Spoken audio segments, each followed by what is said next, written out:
Meantime, it is a skin condition many teens and women hope to avoid, but acne is the most common condition that dermatologists treat. Here to clear up some of the common acne misconceptions is Dr. Joel Cohen from AboutSkin Dermatology. Thank you so much for being here today. My so pleasure. the first misconception is that acne is caused by dirt.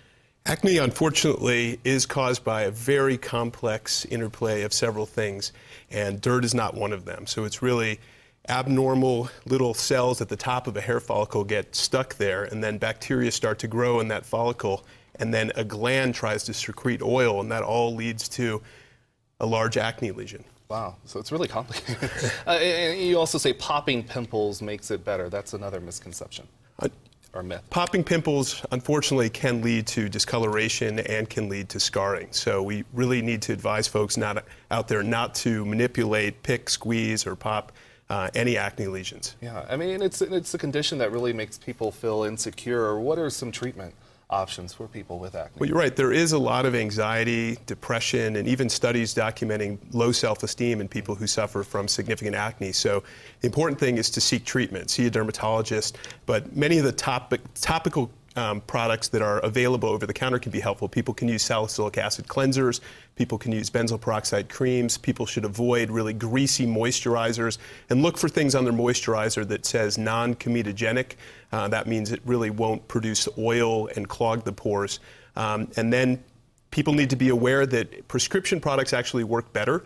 They take longer to work, but oftentimes involve not only topical antibiotics or topical benzoyl peroxide compounds with antibiotics. Retin A derivatives are very helpful. People can do chemical peels. There's even lasers that are helpful, or light-based sources for acne. And then when scarring occurs, lasers can be very, very helpful to minimize those scars. So I know we're at a higher altitude. Does altitude here have an effect on the acne and the air, the drier air here? You know, altitude doesn't really affect acne, but many of the times where people actually use more moisturizers in the winter, we could actually be clogging our pores even more. Wow. So it is really important to look for those things that say non-comedogenic. And secondly, mineral-based makeups. A lot of times people use some cover-up creams, and those types of things can actually potentiate acne. So mineral-based makeups, things that don't contain preservatives, fragrances, and those types of things can be very helpful. They tend to be pure zinc oxide or titanium dioxide, so they also function as a sunscreen as well. All right, fascinating stuff. Dr. Joel Cohen with AboutSkin Dermatology. Thank you so much for joining us this morning. And we have much more information